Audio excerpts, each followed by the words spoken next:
नमस्कार दोस्तों, आज हम इस वीडियो में बात करेंगे कला और संस्कृति का एक तो छोटा सा टॉपिक आता है राजस्थान के लोक देवता।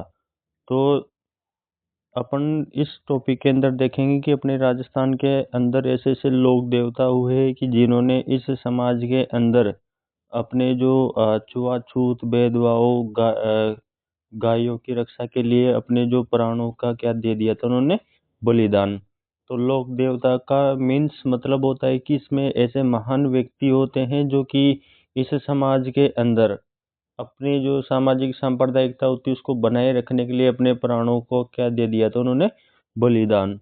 तो अपन राजस्थान के अंदर कुछ ऐसे पंच पीर है जिनकी अपन बात करेंगे। पंच पीर का मतलब, मेरी बात पर गौर करना दोस्तों, कि जिनको हिंदू और मुसलमान दोनों पूजते हैं।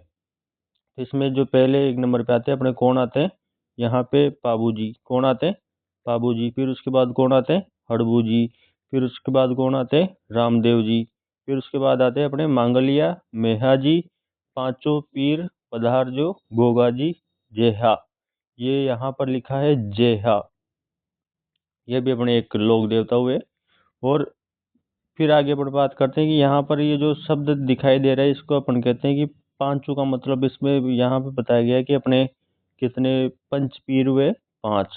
फिर यहाँ पर पीर का मतलब होता है कि ऐसे देवता या ऐसे व्यक्ति, देवता की जगह मैं ऐसे कहता हूँ कि भाई ऐसे व्यक्ति जिनको हिंदू और मुस्लिम दोनों ही संप्रदाय क्या करते हैं, पूजते हैं, तो वो अपने क्या कहलाते हैं? पीर। तो अपन सबसे पहले अगर मैं बात करूंगा तो अपने जो पंच पीर आते हैं उनमें जो पहले नंबर पे आते हैं उनका क्या नाम है? पाबू जी। तो मैं यहाँ पर किसकी बात करूंगा? पाबू जी की। तो पाबू जी की अगर मैं बात करता हूँ तो पाबू जी का जो जन्म है वो कहाँ पर हुआ? कोलूमंड, जोधपुर के अंदर। कहाँ पर हुआ? कोलूमंड, जोधपुर के अंदर। फिर इनके अगर मैं पिताजी की बात करता हूँ कि पाबू जी के पिताजी का क्या नाम है, तो इनके पिताजी का नाम है दांदल जी। क्या नाम है दोस्तों? दांदल जी। फिर इनकी जो माता है, माता का नाम है कमला दे। क्या नाम है माता का? नाम कमला दे। फिर आगे मैं बात करता हूँ कि जो पाबू जी की जो पत्नी है, तो इनकी पत्नी का क्या नाम था? फूलम दे। और इस फूलम दे का कहीं जगह, कहीं स्थानों पर क्या नाम मिलता है इसका? सुप्यार दे। तो कई बार वो आपसे पूछ ले कि भाई पाबू जी की जो पत्नी है उसका क्या नाम है, फूलम दे या सुप्यार दे? आपको दोनों में से एक ऑप्शन दे देगा। तो अगर फूलम दे रखा है तो फूलम दे सही होगा, और सुप्यार दे रखा है तो सुप्यार दे। ऐसा कहा जाता है कि कुछ किंवदंतियां ऐसे होती है कि ये जो फूलम देती कि इससे जो बाबूजी कहते थे कि फूलम दे सू प्यार दे तू प्यार दे, तो ऐसे इसका जो नाम था वो कहीं न कहीं सू प्यार दे पड़ गया। तो अगर मैं बात करूंगा कि जो बाबूजी की जो पत्नी है सू प्यार दे, या फिर अमरकोट की सोडा की क्या थी ये? राजकुमारी। तो मैं बात करूंगा कि जो अपने बाबूजी की जो पत्नी थी फूलम दे या सू प्यार दे, ये कहाँ की रहने वाली थी? अमरकोट की। अमरकोट, आज अगर मैं बात करूं कि ये जो अमरकोट है ये फिलहाल वर्तमान में पाकिस्तान के अंदर है। कहाँ पर है? अपना जो पड़ोसी देश है पाकिस्तान, पाकिस्तान के अंदर ये जगह स्थित है। फिर आगे मैं अगर बात करता हूँ कि जो बाबूजी का जो सहयोगी थे, उन सहयोगियों के क्या नाम आते हैं? चांदा और डामा। और ये चांदा और डामा दोनों कौन थे? भील भाई थे। यानी एक भील जनजाति है, उसके दो सहयोगी थे बाबूजी के, उनका क्या नाम था? चांदा और डामा। फिर आगे मैं बात करता हूँ कि जो बाबूजी की जो घोड़ी थी, उस घोड़ी का क्या नाम था यहाँ पर? केसर का आलमी। क्या नाम था दोस्तों? केसर का आलमी। और ये केसर का आलमी बाबूजी की घोड़ी है। और इसके लिए कहा जाता है कि ये जो केसर का आलमी है, ये एक्चुअल में तो किसकी घोड़ी थी? देवल की। किसकी घोड़ी थी? देवल। अगर मैं बात करूं कि ये जो देवल है एक चारण महिला थी, जो कि बाबूजी से क्या करती है कि बाद में इनसे वचन बांधती कि बाबूजी आप मेरी घोड़ी लेके चले जाओ, लेकिन आपको मेरे को वचन देना पड़ेगा कि जब मैं आपको मेरी सुरक्षा के लिए बुलाऊं तो आपको आना पड़ेगा। तो जब बाबूजी की शादी हो रही थी तो उस टाइम पर बाबूजी के पास सारे के सारे घोड़े थे। तो बाबूजी को चाहिए थी घोड़ी, तो घोड़ी कहाँ से लेके आए? तो फिर चांदा और डामा ने कहा कि बाबूजी, अपने पास में एक वो महिला है देवल, तो उसके पास में एक घोड़ी है जो कि केसर कालमी नाम उसका है। वो घोड़ी बहुत अद्भुत प्यारी घोड़ी है। तो बाबूजी ने कहा कि अच्छा, इतनी प्यारी घोड़ी तो लेके आओ। तो फिर चांदा और डामा गए लेने, तो जो देवल महिला है उसने मना कर दिया कि बाबूजी खुद आए। तो फिर बाबूजी खुद गए थे, जो देवल महिला है इसके पास गए थे कि हे देवल, मुझे आपकी क्या चाहिए, ये केसर काल में चाहिए। तो फिर वहां पर जो देवल नामक ये जो चारण महिला है, इसने अपनी जो घोड़ी ये केसर काल में किसको दे दी थी, बाबूजी। तो यहाँ पर अगर मैं बात करूँ कि बाबूजी की जो घोड़ी है उसका क्या नाम आता है, केसर कालमी। तो इसका ध्यान रखना है, केसर कालमी घोड़ी किससे ली थी, बाबूजी ने। तो इसका आंसर आपको देना है कि देवल नामक जो चारण महिला है उसे घोड़ी ली थी ये। फिर आगे मैं बात करता हूँ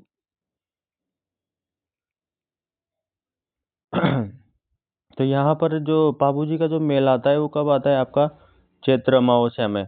और अभी मैंने बताया था कि जब बाबूजी शादी के लिए जा रहे थे, तो वहां पर देवल नामक जो चारण महिला है उसने वहां पर बाबूजी से क्या लिया था, वचन लिया था कि जब भी मेरे को क्या हो, समस्या आए तो आपको आना पड़ेगा। तो इसमें दे रखा है कि आगे जो पॉइंट दे रखा है कि जो बाबूजी है वो गायों की रक्षा के लिए बाबूजी 3 फेरों के बाद अपने विवाह के बीच में से ही क्या हो गए थे, वापस आ गए थे। ये कहा जाता है कि कहानी ऐसे आती है कि अपने जो जायल जायल कहाँ पर है आपके, नागौर, वहाँ का शासक हुआ करता था जींद राव खींची। और वो जींद राव खींची क्या करता कि जो बाबूजी जब शादी के लिए गए थे, तो बाबूजी के जाने के बाद जो देवल की जो गायें थी, जो गाय थी, सारी की सारी गायों को क्या कर लिया उसने, अगवा करके, या अपन कह सकते हैं अपहरण कर लिया, उनको लूट लिया। जब देवल को पता चला कि भाई जींद राव खींची उनकी गायों को लूट कर लेके जा रहा है, तो वहां पर जो देवल है वो रोती हुई आती है। उधर बाबूजी पेरे खा रहे हैं फूलमदे के साथ।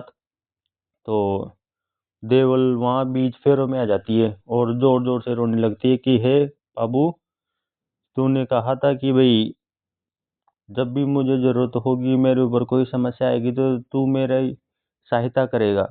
आज मेरी जो गायों को कौन लूट के लेके जा रहा है, जींद खींची। तो जींद खींची मेरे गायों को लेके जा रहा है, जा उसको छुड़ा के लेके आ। तो इतने में फिर बाबूजी फेरे खा रहे थे। तो फेरे खाने के बाद वो क्या किए कि जो 3 फेरे खाए थे, 3 फेरे खाने के बाद ही बाबूजी ने कहा कि अब मेरे को जाना पड़ेगा, मैंने वचन दिया है और मैंने वचन दिया तो अब मैं पीछे नहीं हट सकता। तो वहां पर ये कहा जाता है कि जो बाबूजी है, बाबूजी ने जब इनके फेरे चल रहे थे, तो तीसरा फेरा होते ही देवल आ गए थे वहां पर, और बाबूजी ने कहा कि अब ये शादी नहीं होगी, और अपनी शादी बीच में छोड़कर जो बाबूजी है वो कहाँ चले जाते हैं, जो देवल की जो गायों को कौन लेके जा रहा था, जींद राव खींची।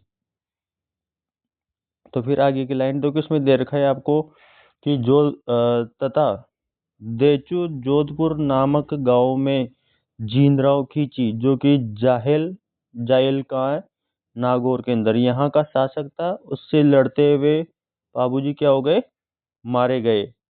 तो जोधपुर के अंदर अपने एक जगह आती है देचू, और वहां पर जो बाबूजी है वो गायों की रक्षा करते हुए जींदराव खींची से क्या हो गए, मारे गए। फिर यहाँ पर मैं आगे बात करता हूँ कि जो बाबूजी है, बाबूजी को किसका अवतार माना गया। तो यहाँ पर आपको याद करना है दोस्तों कि किसका अवतार माना गया, उनको लक्ष्मण जी का अवतार माना गया है। फिर आगे मैं बात करता हूँ कि जो बाबूजी है, बाबूजी को अपन क्या कहते हैं, ऊंट रक्षक देवता। क्या कहते हैं दोस्तों इनको, ऊंट रक्षक देवता। और अपने राजस्थान के अंदर अगर मैं बात करूँ कि ऊंट पालने वाली एक जाति होती है अपने अंदर, अपने राजस्थान के अंदर, जिनको मैं बात करता हूँ रायका। रायका नहीं आए तो इसकी जगह दूसरा शब्द आ सकता है रेबारी, और रेबारी नहीं आए तो इसकी जगह दूसरा शब्द आ सकता है देवासी। तो जो रायका, रेबारी या देवासी जो समाज है, ये अपने राजस्थान के अंदर मुख्यतः ऊंट पालते हैं। और जब ऊंट बीमार हो जाता है तो ये जो रायका रेबारी जो देवासी समाज है, ये किनकी पूजा करते हैं? पाबू जी की। तो यहाँ पर आपको 3 चीजें इंपॉर्टेंट याद रखनी है कि जो पाबू जी को किसका अवतार माना गया है? लक्ष्मण जी का। पाबू जी को क्या कहते हैं अपन? ऊंट रक्षक देवता की। जब ऊंट बीमार होगा तो आप किसकी पूजा करना? पाबू जी की। और जो राजस्थान के अंदर ऐसी कौन सी जाति है, ऐसा कौन सा समाज है जो कि ऊंट पालता है? तो वो कौन सा समाज है अपने? रायका रेबारी या देवासी समाज। ये एक ही नाम है। और सर्वप्रथम मैं अगर बात करूं कि पहली बार अगर कोई राजस्थान के अंदर ऊंट लेकर आए थे तो कौन थे? वो अपने पाबू जी। तो याद रखना, अपने राजस्थान के अंदर जो ऊंट थे वो कौन लेकर आए थे? पाबू जी। फिर आगे अपन इस वीडियो में आगे बात करते हैं कि आगे क्या हुआ। तो आगे इसमें अपन देखेंगे कि जो पाबू जी है, पाबू जी को अपन क्या कहते हैं? फ्लैग रक्षक देवता। तो यहाँ पर याद रखना कि क्वेश्चन आ गया कि आपको कि राजस्थान के ऐसे कौन सा पंच पीर है जिसको फ्लैग रक्षक के नाम से जाना जाता है? तो वहां पर आपको क्या याद करना है? पाबू जी। ठीक है दोस्तों। फिर उसके बाद अपन आगे बात करते हैं कि अगले जो अपना काम है, जो अपना टॉपिक है, उसमें अपन बात करते हैं कि जो पाबू जी की एक बुक आती है। वैसे तो इसमें मैं आपको 2 बुक बताऊंगा कि दोनों बुक कौन कौन सी है, लेकिन इसमें आपको ध्यान रखना है कि भाई एक बुक आती है पाबू जी की, उस बुक का नाम है पाबूजीरा छंद। क्या नाम है दोस्तों इस बुक का नाम? पाबूजीरा छंद। और मैं बात करूं कि ये जो पाबूजी राज छंद ये किसने लिखी थी आपके? यहाँ पर क्या नाम दे रखा है आपको? बिठू जी मेहा। क्या नाम दे रखा है आपको? बिठू जी मेहा। बिठू यहाँ पर नाम है और मेहा इसकी क्या हो गई? जाति। तो ये इसका नाम बिट्टू मेहा जी है, जिसने पाबू जी के जीवन पर एक पुस्तक लिखी थी, पाबूजी रा छंद। फिर आगे मैं बात करता हूँ इस वीडियो के अंदर आपसे कि जो पाबू जी की अगर मैं फड़ की बात करूं, तो यहाँ पर जो पाबू जी की फड़ है वो आपके ये रही पाबू जी की फड़। तो याद रखना, पाबू जी की जो फड़ है वो जो रावण हत्था वाद्य यंत्र है। कौन सा यंत्र? रावण हत्था, या जिसे अपन कह सकते हैं कि रावण हत्था वाद्य यंत्र के साथ भील जनजाति। कौन सी जनजाति दोस्तों? भील जनजाति के भोपों के द्वारा ये जो फड़ होती है इसको क्या किया जाता है? गाया जाता है। फिर आगे इसमें अगली जो अगली जो लाइन है उसमें दे रखा है कि जो आपके पाबू जी है, जो पाबू जी की जो पवाड़े होते हैं वो पवाड़े माट वाद्य यंत्र के साथ गाए जाते हैं। मैं पूछूं कि आपको कि यहाँ पर जो पवाड़े होते हैं, ये पवाड़े का क्या अर्थ होता है? तो यहाँ पर आपको बताना कि वीर पुरुषों के भजन, जो वीर पुरुषों के जो भजन होते हैं उनको, या उनकी जो गाथा होती है वीर पुरुषों की, या तो उनको आप भजनों के द्वारा व्यक्त कर सकते हो, या आप उनकी जो गाथा होती है उनको क्या कहते हैं अपन? पवाड़े। फिर यहाँ पर अगला जो अपना टॉपिक आता है, अपना जो अगली लाइन है उसमें दे रखा है कि पाबू जी ने गुजरात के 7 थोरी भाइयों की क्या की थी? रक्षा की थी। तो यहाँ पर आपको ध्यान रखना कि जो पाबू जी है उन्होंने जो देवल महिला थी उनकी गायों की रक्षा की।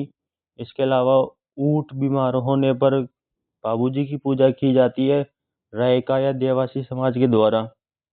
फिर इसके अलावा फ्लैग रक्षक जो देवता है वो किसको कहा जाता है? अपने पाबू जी को। फिर अपन ने इसमें देखा कि भाई पाबू जी की जो फड़ है रावण हत्था वाद्य यंत्र के साथ जो भील जनजाति की जो बोपे होते हैं उनके द्वारा गाई जाती है।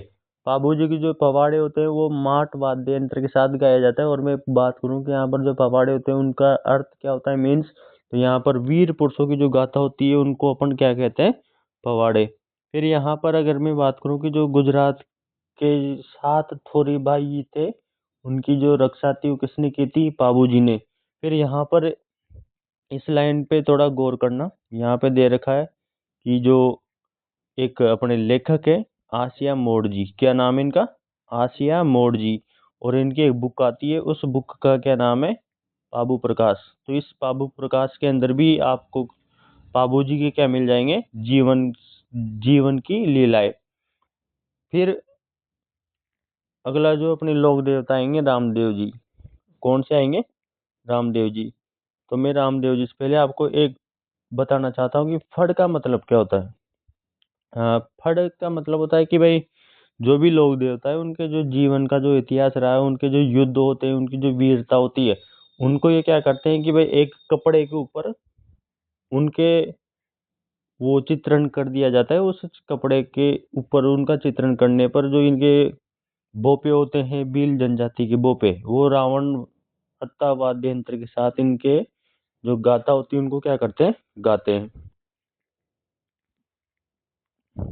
फिर उसके बाद अपन ये पाबू जी की जो दो पुस्तकें हैं, एक तो पाबू जी रा छंद जो कि आपके बिट्टू जी मेहा जी ने लिखी है।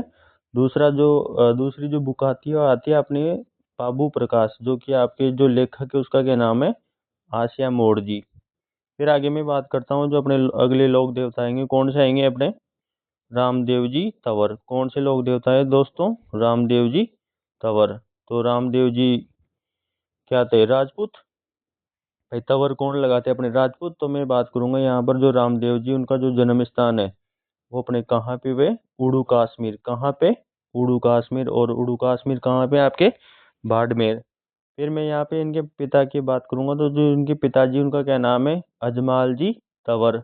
और ये अजमाल जी जो तंवर है ये कहाँ के सामंत थे, आपके पोखरण के। इनकी जो माता है, माता का क्या नाम था, मैना दे। माता का क्या नाम था, रामदेव जी की जो माता थी उनका क्या नाम था, मैना दे। फिर आगे इसमें इनकी जो पत्नी है, पत्नी का क्या नाम था, नेतल दे।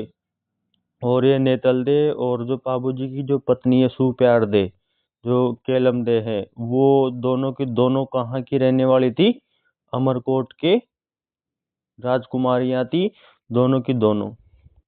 फिर आगे मैं बात करता हूँ कि जो अपने रामदेव जी के जो टीचर है, जो गुरु है, अध्यापक, उन गुरु का क्या नाम है, बालीनाथ।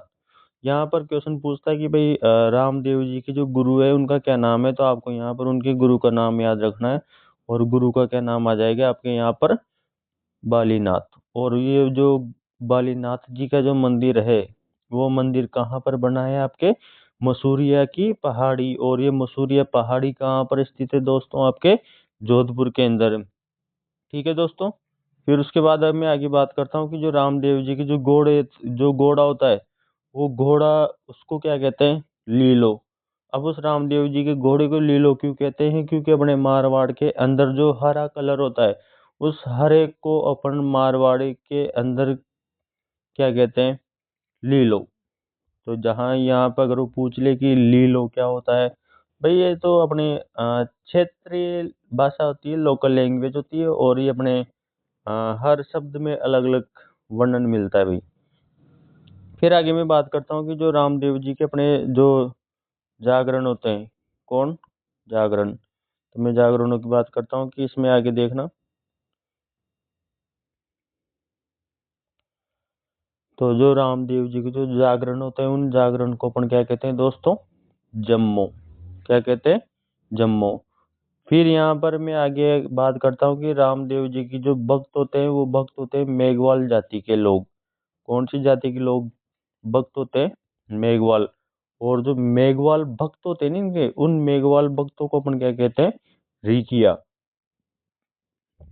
उनको क्या कहते हैं दोस्तों, रिकिया। तो आपको यहाँ पर याद रखना कि रामदेव जी के मेघवाल भक्तों को क्या कहते हैं, रिकिया। फिर आगे इसमें दे रखा है कि जो रामदेव जी का जो झंडा होता है, जब अपन पैदल यात्रा जाते हैं तो उनका जो झंडा लेके जाते हैं, उस झंडे को अपन क्या कहते हैं, नेजा। क्या कहते हैं दोस्तों, नेजा।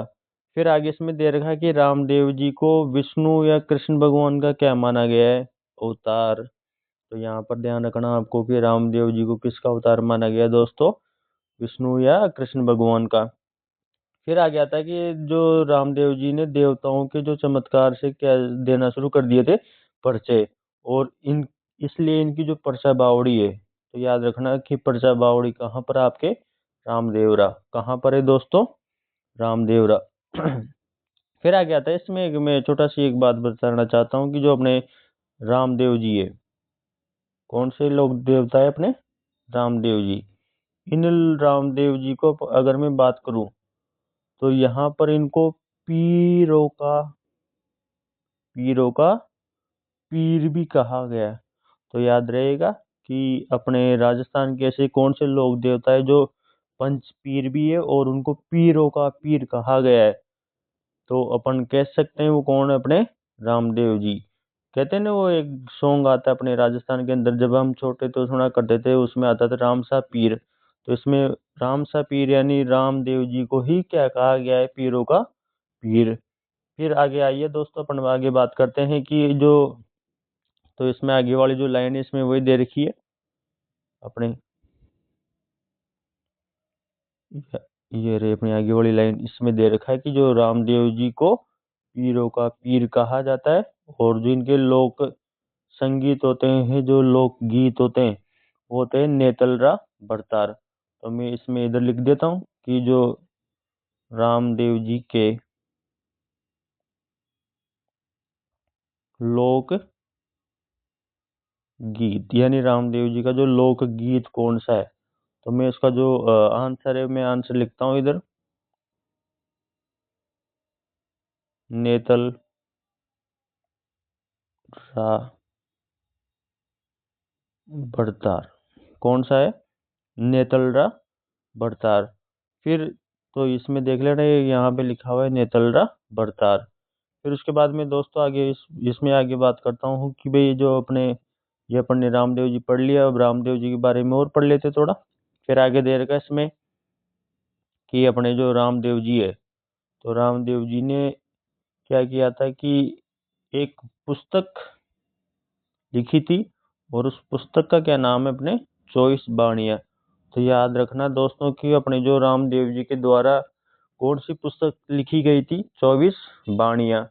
फिर आगे इसमें लिखा हुआ है कि रामदेव जी ने भाद्रपद शुक्ल एकादशी को क्या ली थी? समाधि। तो यहाँ पर अपन बात करेंगे कि क्वेश्चन आता है कि रामदेव जी ने कब समाधि ली, तो आपको क्या बताना है? भाद्रपद शुक्ल एकादशी को क्या ली थी? समाधि। तो इसको इम्पोर्टेंट कर लेना दोस्तों आप। फिर आगे इसमें नोट लगा के इसमें लिखा हुआ है कि भाई रामदेव जी की एक धर्म की बहन थी। भाई रामदेव जी की एक धर्म की बहन थी, जिसका क्या नाम था? डालीबाई। क्या नाम था दोस्तों उसका? डालीबाई।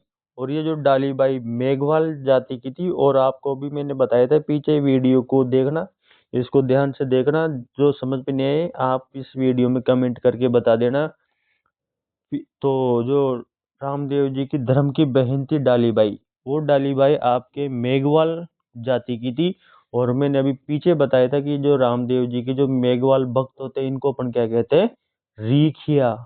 याद करो दोस्तों। तो यहाँ पर जो रामदेव जी की जो धर्म की बहन थी डालीबाई, उन्होंने समाधि कब ली थी? भाद्रपद शुक्ल दशमी को क्या ले ली? समाधि। और रामदेव जी कब लेते हैं समाधि? भाद्रपद शुक्ल एकादशी को। ठीक है दोस्तों। फिर आगे अपन बात करते हैं इसमें। रामदेव जी ने कामड़िया पंथ की स्थापना की, तथा कामड़िया पंथ की महिलाओं के द्वारा एक नृत्य किया जाता है। वो नृत्य कौन सा है? तेरा ताली नृत्य। तो यहाँ पर इस लाइन को ध्यान से देखना दोस्तों, इसको ध्यान से पढ़ना। रामदेव जी ने कामड़िया पंथ की स्थापना की, तथा कामड़िया पंथ की महिलाओं के द्वारा तेरा ताली नृत्य किया जाता है। ठीक है दोस्तों। फिर आगे इसमें दे रखा है कि रामदेव जी ने सामाजिक भेदभाव कम करने का प्रयास किया, तथा हिंदू और मुस्लिम समाज के अंदर इन्होंने एकता लाने का क्या किया था? प्रयास किया था। ठीक है दोस्तों। तो इसमें दे रखा है कि जो रामदेव जी ने सामाजिक भेदभाव कम करने का प्रयास किया, तथा हिंदू और मुस्लिम एकता स्थापित करने का इन्होंने क्या किया था? भरपूर प्रयास किया था। फिर आगे अपन बात करते हैं, अपने जो अगले लोक देवता आते हैं, इनको भी इम्पोर्टेंट कर लेना आप। और इनका क्या नाम है? गोगा जी चौहान। इनका क्या नाम है दोस्तों? गोगा जी चौहान। तो अपन गोगा जी के बारे में पढ़ेंगे। अपन ने पाबू जी पढ़ लिए, अपन ने रामदेव जी पढ़ लिए। अभी जो अपन लोग हैं वो पंचपीर पढ़ रहे हैं, और पंचपीर के अंदर अपन ने पाबू जी और रामदेव जी पढ़ लिए। आप इस वीडियो को ध्यान से पढ़ना, इसमें आपको एक एक चीज समझ में आएगी।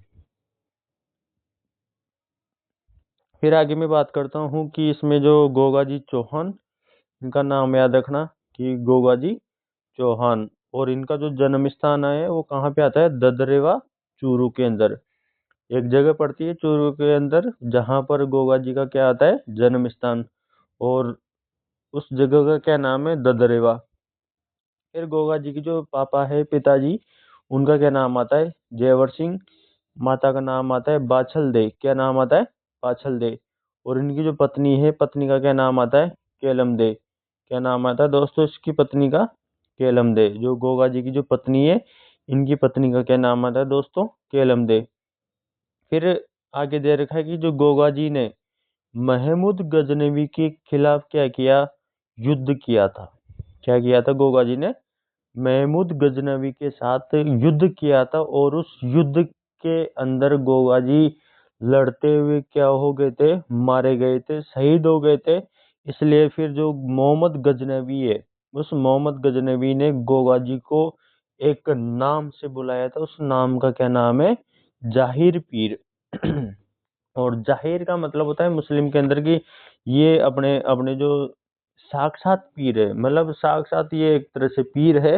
इसलिए जो यहाँ पर अपने नोट करने वाले जो अपना पॉइंट आता है वो क्या आता है कि जो मोहम्मद गजनवी है, उन्होंने गोगा जी को किस नाम से पुकारा था, तो उन्होंने क्या कहा था उनको, जाहिर पीर या साक्षात पीर। फिर उसके बाद इसमें आता है कि ये तो अभी बता ही दिया मैंने कि जो गोगा जी है, उन्होंने गायों की रक्षा के लिए, गोगा जी अपने जो मौसेरे भाई है, और उन मौसेरे भाइयों का नाम याद रखना आप, उन मौसेरे भाइयों का क्या नाम आएगा। तो यहाँ पर मौसेरे भाइयों का नाम है अर्जन और सर्जन। जैसे अपने कर्ण अर्जुन रहते, वैसे ही जो गोगा जी है, उन गोगा जी के मौसेरे भाइयों का क्या नाम है दोस्तों, अर्जन और सर्जन। तो ये जो अर्जन और जो सर्जन है, वो गायों को क्या कर रहे थे, अगवा करके लेके जा रहे थे, और यहाँ पर इनसे लड़ते हुए, ठीक है। यहाँ पर अभी मैंने बोला था कि जो गोगा जी है, गोगा जी मोहम्मद गजनवी के खिलाफ क्या किया था, इन्होंने युद्ध किया था, लेकिन उस युद्ध के अंदर मरे नहीं थे। अभी मैंने शायद एक सेकंड पे अभी थोड़ी उसमें ये कह दिया था कि भाई ये गोगा जी जो गजनवी से युद्ध करते हुए मारे गए थे, लेकिन उसमें एक्चुअल ऐसा नहीं है। अब यहाँ पर मैं आपको रियल बता रहा हूँ कि जो गोगा जी है, वो मोहम्मद गजनवी के खिलाफ तो युद्ध किए थे, लेकिन उस युद्ध में ये मारे नहीं थे। फिर यहाँ पर दे रखा है जो, इसलिए जो गोगा जी है, गोगा जी को मोहम्मद गजनवी ने एक उपाधि दी थी, जाहिर पीर की। फिर आगे इसमें कहा गया कि जो गोगा जी है, गायों की रक्षा के लिए अपने मौसेरे भाई अर्जन और सर्जन से लड़ते हुए क्या हो गए थे, मारे गए थे। फिर इसमें आगे दे रखा है कि जो गोगा जी है, गोगा जी को अपन क्या कहते हैं, सर्प रक्षक देवता। कौन से देवता, सर्प रक्षक देवता। कौन से देवता कहते हैं दोस्तों, सर्प रक्षक देवता। ठीक है दोस्तों, फिर आगे अपन चलते हैं।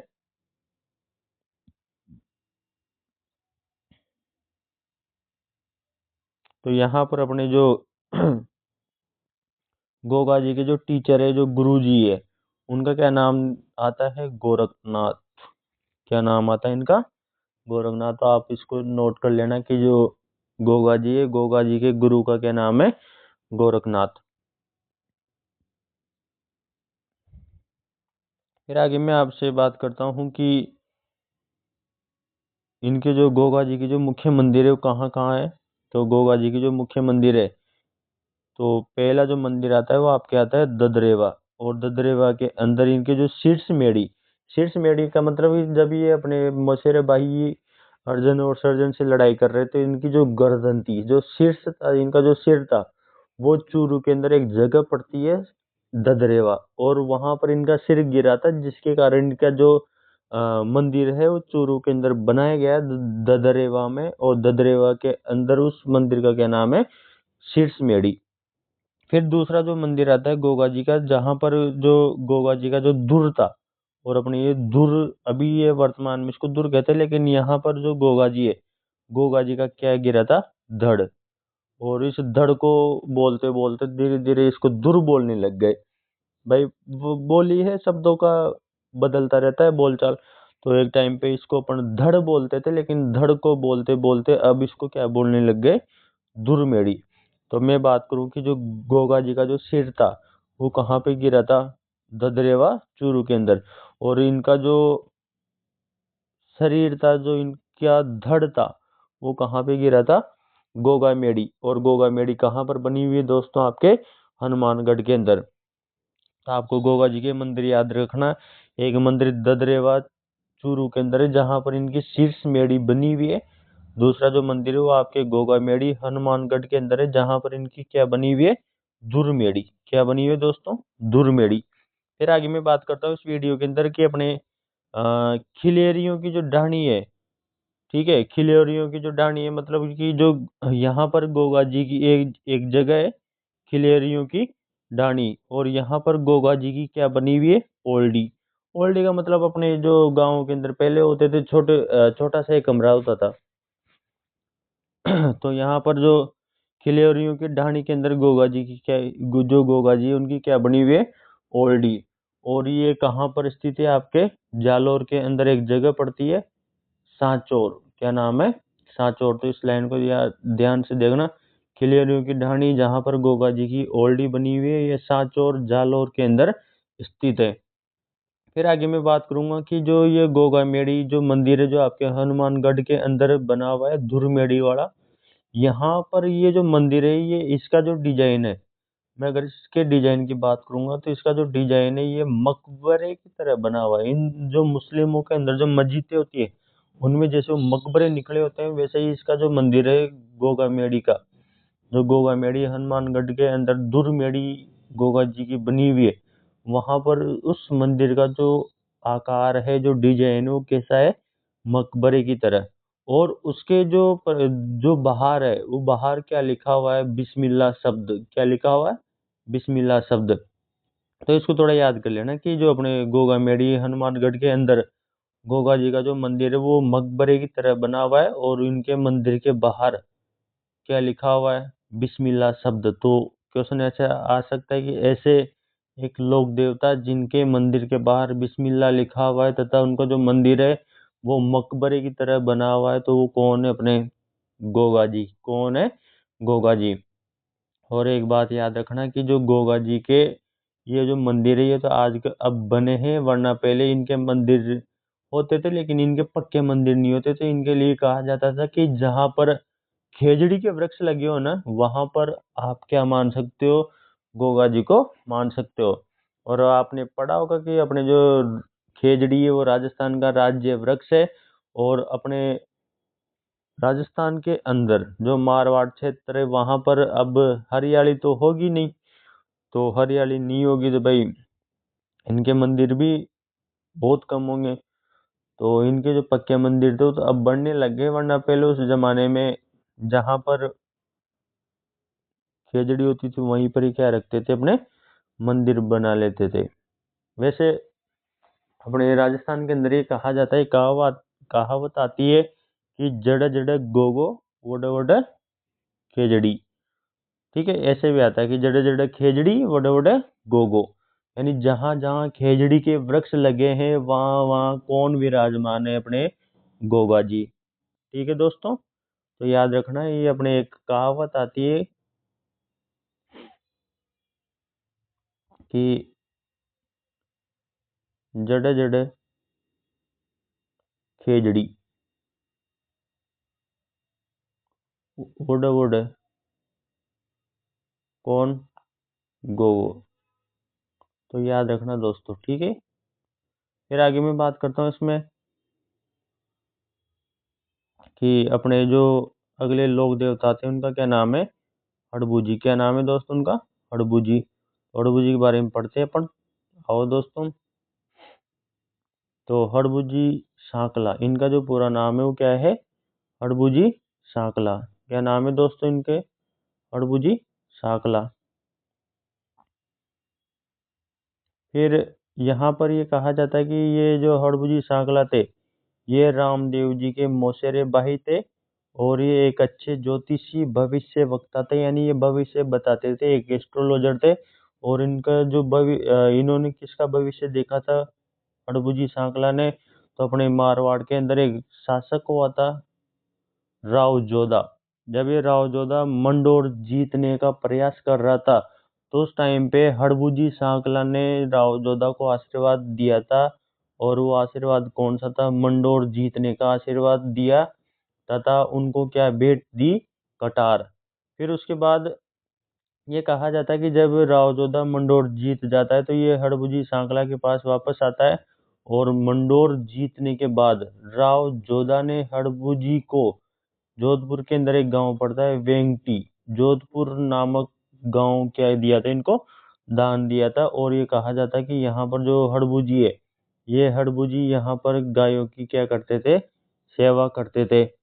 फिर उसके बाद ये कहा जाता है कि जो अपने हड़बुजी है, हड़बुजी इस यहाँ पर क्या किया गया था इनके, कि जो ये मंदिर था, इस मंदिर के अंदर जो हड़बुजी थे इनकी बैलगाड़ी की क्या की जाती है? पूजा। तो भाई जो हड़बुजी का जो मंदिर होता है वहां पर जो हड़बुजी की बैलगाड़ी होती है उनकी क्या करते थे? पूजा। क्योंकि यहाँ पर मंडोर जीतने के बाद जब वेंगटी गांव के अंदर यहाँ पर हड़बुजी गायों की क्या करते थे? सेवा। फिर आगे कहा गया कि इसमें जोधपुर के महाराजा अजित सिंह ने यहाँ पर मंदिर का क्या करवा दिया था? निर्माण। बाद में फिर जो अपने जोधपुर के जो महाराजा आते हैं अजित सिंह, और अजित सिंह ने हड़बुजी सांकला के जो मंदिर था उसका क्या करवा दिया? निर्माण करवा दिया। तो आपको ये बात याद रखना कि जो हड़बुजी सांकला का जो मंदिर था वो किसने बनवाया था? जोधपुर के महाराजा अजित सिंह ने। और हड़बुजी सांकला ने किसका भविष्य देखा था, किसको आशीर्वाद दिया था मंडोर जीतने का? तो वो आपके राव जोधा ने। और राव जोधा को आशीर्वाद देने के साथ साथ उसको एक कटार भी भेंट दी थी। और जब राव जोधा वो जीत गया था तो राव जोधा ने उनको एक गांव भेंट दी थी। और गांव का क्या नाम है आपके? वेंगटी, जोधपुर के अंदर है। ये गांव हड़बू को दे दिया था। ठीक है। फिर आगे अपन बात करते हैं इसमें अपने जो अगले जो लोक देवता आएंगे उनके बारे में अपन क्या करेंगे? बात करते हैं। तो अपने जो अगले जो लोक देवता है वो कौन सा है? अपने मेहाजी मांगलिया। तो मेहाजी मांगलिया के बारे में अपन बात करते हैं कि जो मेहाजी मांगलिया है इनका मंदिर आता है आपके बापिनी जोधपुर के अंदर। कहाँ पर आता है? बापिनी जोधपुर के अंदर आता है। इनका मेला कहाँ पर आता है? कृष्ण जन्माष्टमी के दिन इनका मेला बढ़ता है। इनका जो घोड़ा होता है उस घोड़े का क्या नाम है? किरण काबड़ा। क्या नाम है? किरण काबरा। मेहाजी जो मांगलिया है इनके घोड़े का नाम है। फिर आगे कहा जाता है कि जो मेहाजी मांगलिया है इनके क्या हुआ था कि जो जैसलमेर के एक भाटी वंश का शासक था, एक राजा था रणकदेव भाटी, और उसके खिलाफ लड़ते हुए ये मेहाजी मांगलिया का क्या हो गया था? स्वर्गवास या इनसे लड़ते हुए मारे गए थे। और ये कहा जाता है कि जो मेहाजी मांगलिया है इनके भोपों की क्या नहीं होती है? वंशवृद्धि नहीं होती है। तो आप याद रखना कि मेहाजी मांगलिया जैसलमेर के रणकदेव भाटी के खिलाफ लड़ते हुए मारे गए थे। इनके भोपों की वंशवृद्धि नहीं होती है। इनके घोड़े को किरर काबड़ा कहते हैं। इनका मंदिर आपके जोधपुर में बापिनी नामक स्थान पर है। और इनका जो मेला है वो कृष्ण जन्माष्टमी को बढ़ता है। तो ये अपने पंचपीर हो गए जो कि अपन ने पंचपीर पढ़े थे, जो कि जिनको हिंदू और मुस्लिम दोनों पूजते हैं। आइए अब इनके अलावा अपन और लोक देवताओं के बारे में पढ़ते हैं जो कि अपने इम्पोर्टेंट है। जैसे अपन अब बात करेंगे किनकी? तेजाजी महाराज। अब किनकी बात करेंगे दोस्तों? तेजाजी महाराज। तो आइए तेजाजी महाराज की बात करते हैं। जय हो तेजाजी महाराज। तो यहाँ पर ये कहा जाता है कि जो तेजाजी है इनका जो जन्म स्थान है वो आपके खरनाल नागौर के अंदर इनका क्या हुआ था? जन्म। और ये कहा जाता है इनके जो पापा है पिताजी उनका क्या नाम था? ताहड़ जी। क्या नाम है? ताहड़ जी। इधर मैं लिख देता हूँ ताहड़ जी। ठीक है। फिर मैं आगे बात करता हूँ कि जो तेजाजी की जो माता है उनका माता का क्या नाम है? राम कंवर। ये राम कंवर नहीं है दोस्तों, इसको आप कर लेना राम कुंवरी। क्या नाम होगा दोस्तों? जो तेजाजी है उनकी जो मम्मी है माता, उनका क्या नाम होगा दोस्तों? राम कुंवरी। फिर आगे मैं बात करता हूँ कि जो तेजाजी महाराज की जो पत्नी थी उनका क्या नाम था? पेमल दे। फिर आगे एक आ जाता है कि इनका जो ससुराल था वो ससुराल था आपके अजमेर के अंदर एक जगह पड़ती है पनेर, यहाँ पर इनकी क्या था? ससुराल। और इनकी जो घोड़ी है, घोड़ी को क्या कहते हैं अपन? लीलन। तो याद रखना कि लीलन किसकी घोड़ी का नाम है दोस्तों? तो आपको ध्यान रखना यहाँ पर तेजाजी महाराज। फिर आगे अपन बात करेंगे कि जो तेजाजी महाराज की जो भोपा होता है उस भोपो को अपन क्या कहते हैं? घोड़ला। क्या कहते हैं? घोड़ला। तो ध्यान रखना कि तेजाजी के भोपे को क्या कहते हैं अपन? घोड़ला। और यहाँ पर जो तेजाजी का जो जन्म था वो जन्म एक जाट परिवार में हुआ था। जो तेजाजी है उनका जो जन्म है वो कहाँ पर हुआ था? एक जाट परिवार में हुआ था। फिर आगे अपन बात करते हैं तेजाजी के बारे में। तो तेजाजी के बारे में ये कहा जाता है कि जो तेजाजी थे इनके बारे में कि लाछा नामक गुजर महिला की गायों को बचाते हुए, यानी लाछा नामक गुजर महिला की गायों को बचाते हुए अपने जो तेजाजी महाराज क्या हो गए? घायल। तथा ये पूरी तरह घायल होने के बाद कैसे भी बच बचा के कहाँ पर पहुंच गए? आपके सुरसरा अजमेर।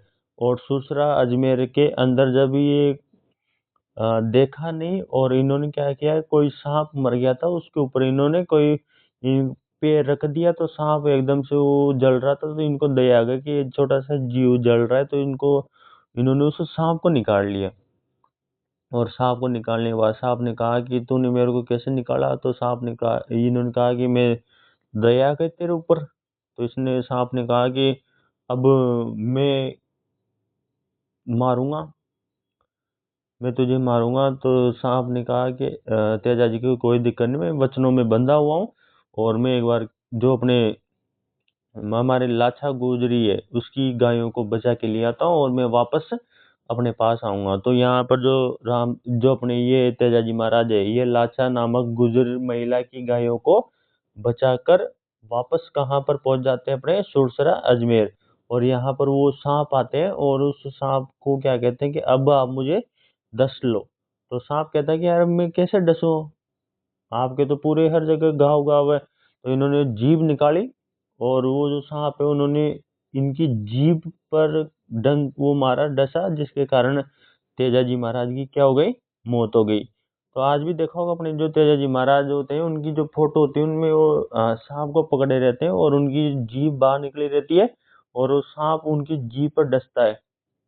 तो यहाँ पर आपको ये बात ध्यान रख लेना, मैं इसको एक बार दोबारा रिपीट कर रहा हूँ। लाछा नामक गुजर महिला की गायों को बचाते हुए तेजाजी घायल हो गए थे और सुरसरा अजमेर के अंदर एक गांव है, वहां पर एक सांप के काटने से तेजाजी महाराज की क्या हो गई? मृत्यु हो गई। फिर आगे इसमें दे रखा है तेजाजी, जो तेजाजी महाराज है उनको सर्प रक्षक क्या कहते हैं? देवता। तो ये भी इंपोर्टेंट कर लेना कि तेजाजी को सर्प रक्षक देवता कहते हैं। फिर आगे दे रखा है इसमें तेजाजी को अपन काला बाला, कौन सा देवता? काला बाला।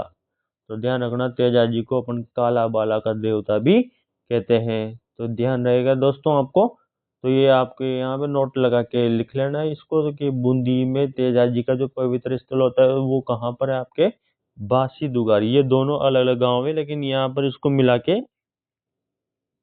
लिखा हुआ है बासी दुगारी। ठीक है दोस्तों, अभी मैं आपको इधर अ, अगली जो पीडीएफ आएगी उसमें मैं बता दूंगा। ठीक है दोस्तों, फिर आगे अपन बात करते हैं कि और कि जब अपने गांव के अंदर जो किसान होता है वो किसान क्या करता है कि किसान खेतों में हल जोतते समय तेजाजी की क्या करता है? गीत गाता है।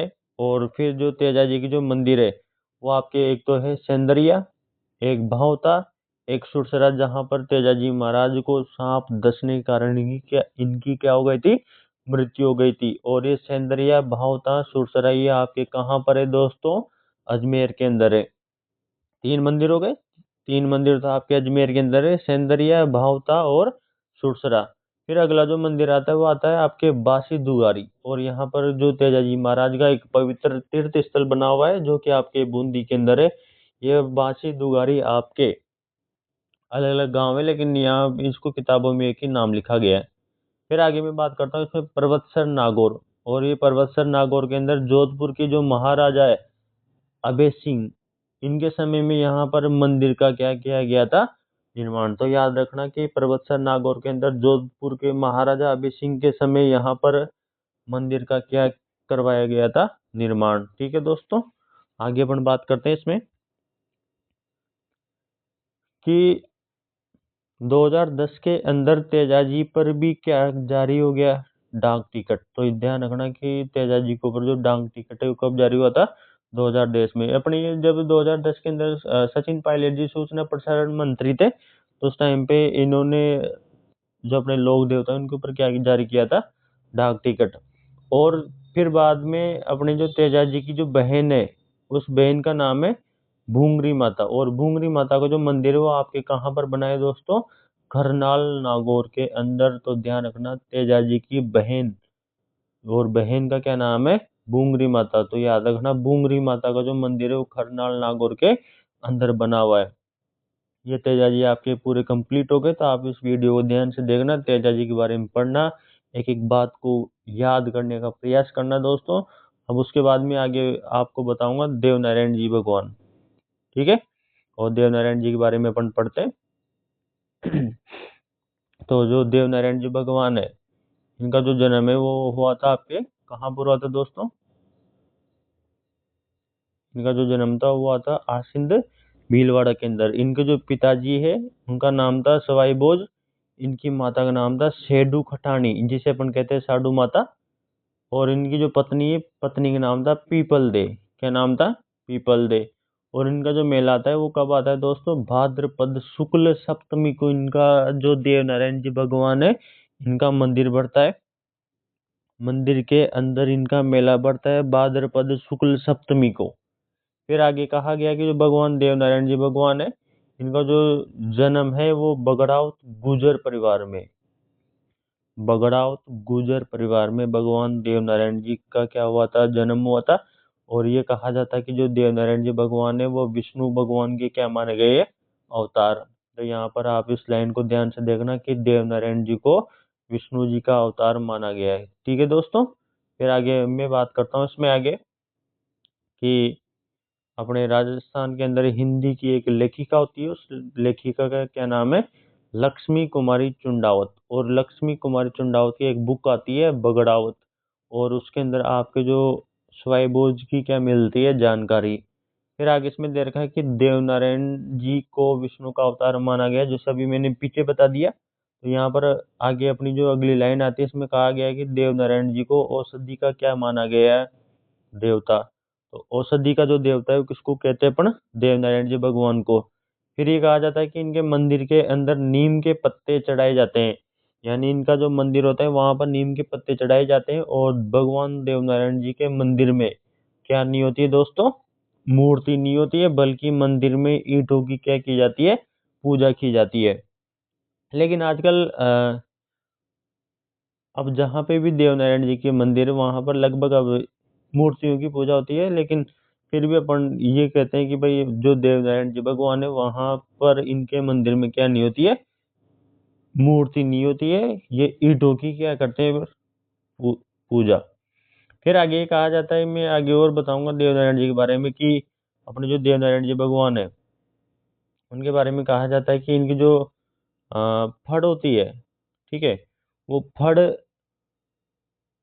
जंतर वाद्य यंत्र के साथ गाई जाती है। उधर बाबू जी की फड़ रावण हत्ता वाद्य यंत्र के साथ गाई जाती थी, इधर देवनारायण जी की जो फड़ है वो जंतर वाद्य यंत्र के साथ गाई जाती है।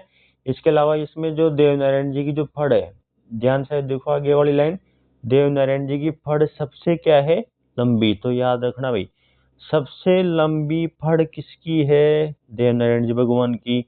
फिर सबसे लोकप्रिय जो फड़ है वो किसकी है, बाबूजी की। किसकी फड़ है, बाबूजी की। फिर आगे इसमें कहा गया कि देवनारायण जी की फड़ पर डाक टिकट जारी किया जा चुका है। तो देवनारायण जी की जो डाक टिकट है, जो फड़ है जो देवनारायण जी की जो फड़ है उस पर डाक टिकट जारी किया जा चुका है। और 2010 में देवनारायण जी पर भी क्या जारी हो गया, डाक टिकट। तो अपने ये 2010 के अंदर, अब मैंने भी पीछे वीडियो में बताया था कि 2010 के अंदर सचिन पायलट जब सूचना प्रसारण मंत्री थे उस टाइम पे डाक टिकट जारी किए गए थे। ठीक है, फिर आगे मैं भगवान देवनारायण जी के मंदिरों की बात करूंगा कि जो मंदिर कहाँ कहाँ बने हुए हैं। इनके जो मंदिर है, सबसे पहला जो मंदिर आता है वो आपके कहाँ पे आता है, आसिंद भीलवाड़ा। कहाँ पे आता है दोस्तों, आसिंद भीलवाड़ा। फिर उसके बाद जो दूसरा मंदिर आता है वो आता है ब्यावर। और ब्यावर पहले कहाँ हुआ करता था, अजमेर में, लेकिन अब ये जो ब्यावर है, ये जो ब्यावर है एक नया क्या बन गया है, जिला। तो अब जो देवमाली आता है ये देवमाली कहाँ पर है, आपके ब्यावर में। कहाँ पर है दोस्तों, ब्यावर। फिर अगला जो मंदिर आता है वो आता है आपके देवधाम जोधपुरिया। और देवधाम जोधपुरिया कहाँ पर है, आपके टोंक के अंदर। फिर आगे कहा जाता है कि चित्तौड़ के अंदर राणा सांगा ने एक मंदिर बनवाया था, और उस मंदिर का क्या नाम है, देव डूंगरी। तो आपको ध्यान रखना, देव डूंगरी मंदिर कहाँ पर है, आपके चित्तौड़ में। और इस मंदिर का जो निर्माण है किसने करवाया था, राणा सांगा ने। ये कहा जाता है कि जो अपने राणा सांगा बहुत सूरवीर और पराक्रमी राजा हुए थे, जिनके शरीर पर 80 घाव थे। और ये जो राणा सांगा है, इनका 1527 के अंदर खानवा का युद्ध हुआ था, जिसके अंदर जो बाबर है, बाबर ने इनके ऊपर अटैक किया था। तो जब अपन राजस्थान का इतिहास पढ़ेंगे तो वहां पर जो श्री राणा सांगा जी है, महाराणा संग्राम सिंह, इनके बारे में और गहन अध्ययन करेंगे। तो अपने यहाँ पर जो अपने काम की जो चीज है वो अभी फिलहाल ये याद रखना कि जो अपने मेवाड़ के जो शासक है राणा संग्राम सिंह, यानी जिसे अपन कहते हैं राणा सांगा। तो ये जो राणा सांगा भगवान देवनारायण जी को बहुत मानता था, जिसके कारण इसने चित्तौड़ के अंदर देव डूंगरी मंदिर की क्या की थी, स्थापना या निर्माण किया था। ठीक है दोस्तों, फिर आगे अपन बात करते हैं इसमें। ये तो हो गए अपने जो राजस्थान के मुख्य मुख्य जो लोक देवता है। अब इनमें अपन कुछ छोटे छोटे लोक देवता पढ़ेंगे। अपने पास जो अगले लोक देवता आते हैं उनका क्या नाम है, देव बाबा। क्या नाम है, देव बाबा। और देव बाबा की अगर बात करूं, मंदिर कहाँ है, नंगला जहाज भरतपुर। कहाँ पर है दोस्तों, नंगला जहाज भरतपुर। मेला आता है इनका चैत्र शुक्ल पंचमी से भाद्रव शुक्ल पंचमी तक इनका मेला रहता है। फिर आगे कहा जाता है कि जो देव बाबा है, देव बाबा को अपन पशु चिकित्सक कहते हैं। कुछ कहानी ऐसे भी आती है कि जो देवनारायण जी भगवान है, गुर्जरों के आराध्य देवता है। और ये कहा जाता है कि भाई वो तो औषधि के देवता हो गए थे, लेकिन जो देव बाबा है वो भी भगवान देवनारायण जी को देखे देखे ये भी छोटे मोटे पशु चिकित्सक बन गए थे। फिर इनके अलावा कहा जाता है कि भाई कहानी आई रियली, रियल में क्या है तो वो अलग बात है, लेकिन देव बाबा एक पशु चिकित्सक थे। इनका मंदिर नंगला जहाज भरतपुर में है। और इन्हें खुश करने के लिए आपको 7 ग्वालों को भोजन करवाना पड़ेगा, उसमें आपके देव बाबा क्या हो जाएंगे, खुश हो जाएंगे। फिर आगे अपन बात करते हैं इसमें मल्लीनाथ जी के बारे में। किसके बारे में बात करेंगे दोस्तों, मल्लीनाथ जी के बारे में अपन क्या करेंगे, बात करते हैं। तो देखो मल्लीनाथ जी के बारे में बात करते हैं। तो मल्लीनाथ जी मारवाड़ के राठौड़ राजा थे। इनके गुरु का नाम था उगम सिंह बाटी। इनका जो मंदिर आता है वो तिलवाड़ा बाड़मेर में आता है। इनकी जो रानी आती है वो रूपा दे। और रूपा देवी क्या थी, एक लोक देवी थी। फिर इनके अलावा कहा जाता है कि इन्होंने अपनी रानी के साथ मिलकर सामाजिक भेदभाव कम करने का क्या किया था, प्रयास किया था। किसने किया था, मल्लीनाथ जी ने। तिलवाड़ा में मल्लीनाथ पशु मेले का जो आयोजन किया जाता है चैत्र मास में कृष्ण पक्ष में। तो आपको ध्यान रखना, तिलवाड़ा के अंदर मल्लीनाथ पशु मेले का जो आयोजन है ये चैत्र मास में कृष्ण पक्ष के समय किया जाता है। और जो मल्लीनाथ जी का जो मंदिर है वो आपके लूणी नदी के किनारे बसा हुआ है, या इसका जो निर्माण है वो लूणी नदी के किनारे किया गया है। तो यहाँ पर ध्यान रखना दोस्तों। ठीक है, ये मल्लीनाथ जी के बारे में कुछ बातें हो गई। मंदिर का ध्यान रखना, लूणी नदी के किनारे, मारवाड़ के राठौड़ राजा थे, गुरु का नाम उगम सिंह बाटी है। मंदिर तिलवाड़ा बाड़मेर में। इनकी रानी रूपादे लोक देवी, इन्होंने रानी के साथ मिलकर सामाजिक भेदभाव कम करने का प्रयास किया था। ठीक है दोस्तों, फिर आगे अपन अगले जो लोक देवता है वो पढ़ते हैं। अपने जो लोक देवता थे तल्लीनाथ जी। और तल्लीनाथ जी के बारे में पढ़ते हैं कि जो तल्लीनाथ जी का वास्तविक नाम था गोगादेव राठौड़।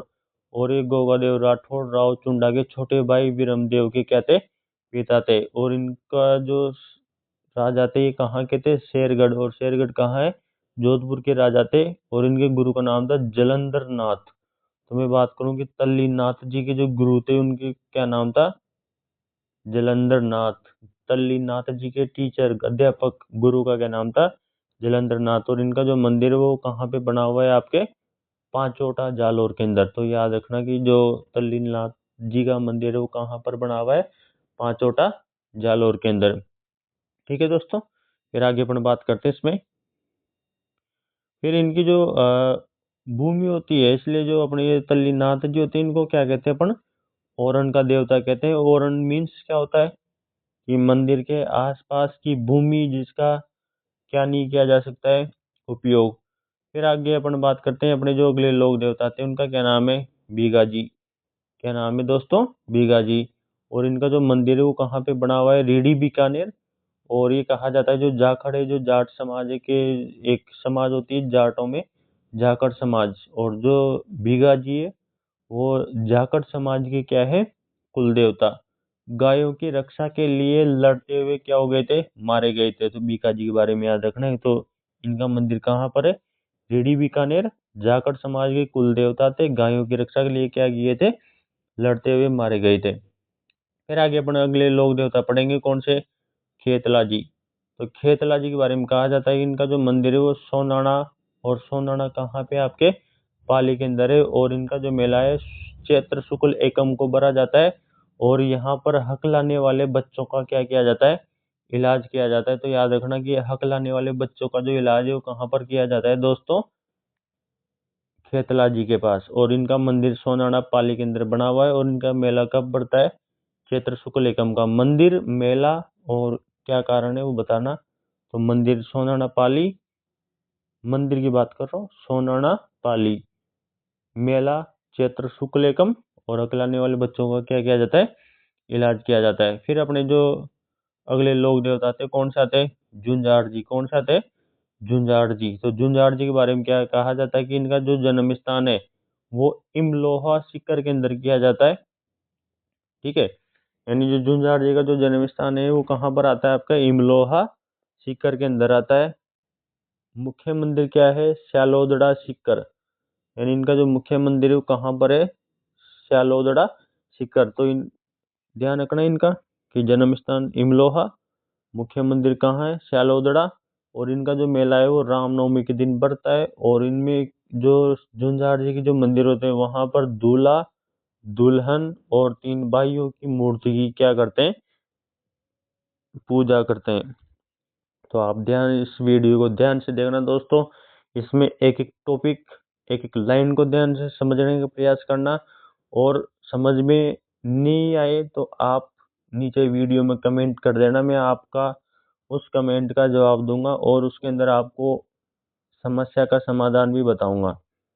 ठीक है दोस्तों, और आपको अगर ये वीडियो अच्छी लगी तो आप इस वीडियो को अच्छे से ध्यान से देखना। आपके हर प्रतियोगिता परीक्षा कॉम्पिटिटिव एग्जाम, भले वो सीईटी हो, भले राजस्थान पुलिस, पटवार, वीडियो, ये टॉपिक हर जगह आता है। तो आप इस वीडियो को अच्छी तरह से पढ़ना, ध्यान से सुनना, अपने बढ़िया लिखना चीज़ों को। ठीक है, और आगे मिलते हैं नेक्स्ट वीडियो के अंदर। बाकी इस वीडियो को यहीं मैं समाप्त करता हूँ। Thank you.